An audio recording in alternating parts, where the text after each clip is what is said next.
Court విషయంలోకి వస్తే ఇంకో ఛాలెంజ్ ఏంటంటే ఈ మధ్యన ఈ కోవిడ్ తర్వాత వచ్చిన ఒక దరిద్రపు హ్యాబిట్ ఏంటంటే జనాల్లోకి కొన్ని సినిమాలని ఓటీటీ సినిమాలు ఓటీటీలో చూద్దాం అంటారు. How do you overcome it? Sir overcome ఏంటంటే సార్ ఇప్పుడు మళ్ళీ వాళ్ళకి ఒకటే గుర్తు, అంటే వాళ్ళకి తెలుసు సార్ ఒకటి ఏంటంటే ఎక్స్పీరియన్స్ అనేది అది ఇంట్లో కూర్చుంటే వస్తుందనే మాత్రం అది ఇంపాసిబుల్ సార్. అది మీకు ఎంత మంచి ఇప్పుడు నా ఇంట్లో కూడా మంచి థియేటర్ సౌండ్ సిస్టమ్ అన్నీ ఉన్నాయి, కానీ నేను కూడా థియేటర్కి మన బయట థియేటర్స్కి వెళ్ళి చూడడానికి ఎందుకు ఇష్టపడతానంటే ఆ ఎక్స్పీరియన్స్ కోసం, ఆ కమ్యూనిటీ ఎక్స్పీరియన్స్ కోసం వెళ్తాం. బట్ డెఫినెట్లీ ఇప్పుడు ఏమైంది అంటే అది బాధాకరంగానే ఉంటుంది. అంటే ఒక పెద్ద స్టార్కి అంత డబ్బులు పెట్టి చూడడానికి వాళ్ళు ఇష్టపడతారు, ఒక నాలాంటి ఒక యాక్టర్కి పూర్తిగా అంటే ఒక 300 రూపీస్ పెట్టాలా, అది ఓటీటీలో వచ్చినప్పుడు చూసుకోవచ్చులే అనేది దాన్ని తీయడానికి నేను I'm only wanting to do better films sir. దానికి నా ఆన్సర్ ఏంటంటే that I wanted to do better films. And నాలాంటి యాక్టర్కి మిడిల్ గ్రౌండ్ ఉండదు సార్. నా యావరేజ్ సినిమాలు ఎవరు చూడదు థియేటర్లో.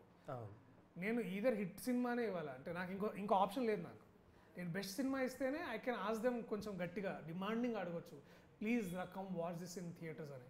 And that is the best way to watch films sir. అండ్ అది వాళ్ళకి తెలుసు, కానీ I only at my defence I can say that I'm giving you best product, best cinema. మీ డబ్బులకి వాల్యూ నేను ఇస్తాను, కానీ మీరు అది సినిమాలో మీరు థియేటర్లో చూస్తే ఇంకా బాగుంటుంది. ఛాన్స్ ఇవ్వండి. నేను అదే I'm requesting them please give. ఎందుకంటే ఇలాంటివి నాకు సపోర్ట్ చేయగలిగితే నేను ఇట్లాంటి ఇంకా చేయడానికి పెద్ద హీరోలు ఇలాంటి సినిమాలు చేయలేరు, అది ప్రాబ్లం.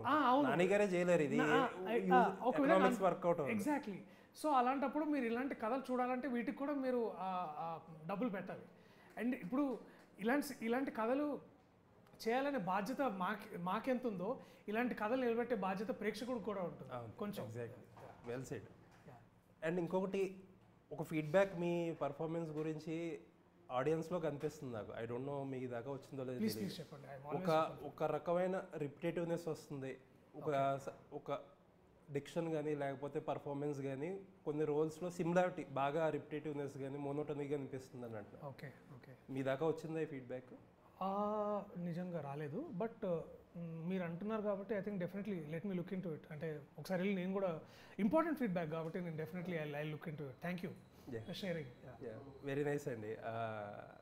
ఇంకా గ్రౌండెడ్గా ఉన్నారు, that's the best part of it. లేదు సార్, అయ్యో సార్ ఇది నా పని sir. I want to do better sir. అంటే రిపిటేటివ్ వస్తుంది అంటే నేనే చేయను, ఎందుకంటే నేను రిపిటేటివ్ కథలు నేనే చేయను సార్. కథలు చేయట్లేదు, మీ పర్ఫార్మెన్స్ అదే sir. So I have to అది నేను I will work on that more. Definitely I will work. Thank you. So next ఏంటండి? సారంగపాణి జాతకం, అది సమ్మర్ అంటే కొంచెం ఏప్రిల్ రిలీజ్ అని అనుకుంటున్నాం, ప్లాన్ చేస్తున్నాం. దాని గురించి పూర్తి న్యూస్తో వస్తాను. ఎట్లాగో మళ్ళీ ప్రేమంటే అని ఒక సినిమా చేస్తున్నాను with Asian films.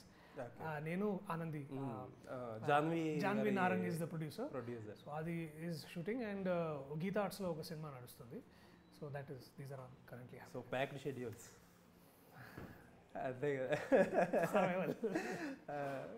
Very nice talking to you అండి. Happy to see you in this position. అంటే మీలాగా డిఫరెంట్ కథలు చేసే వాళ్ళు చాలా తక్కువ మంది ఉన్నారు. హోప్ఫుల్లీ ఆడియన్స్ కూడా వాళ్ళ రెస్పాన్సిబిలిటీ వాళ్ళు ఫుల్ఫిల్ చేస్తే మరి మీ ఛానల్ ద్వారా నేను అది చెప్పబోతున్నా. అదే please watch court cinema in theatres on 14th. ఒకవేళ మీరు ఆ రోజు హోలీ ఆడుకున్నా కూడా నెక్స్ట్ డే అయినా చూడండి కనీసం. It deserves your attention. ఇట్లాంటి కథలు రావాలంటే చూడాలి అందరూ. తప్పకుండా అండి.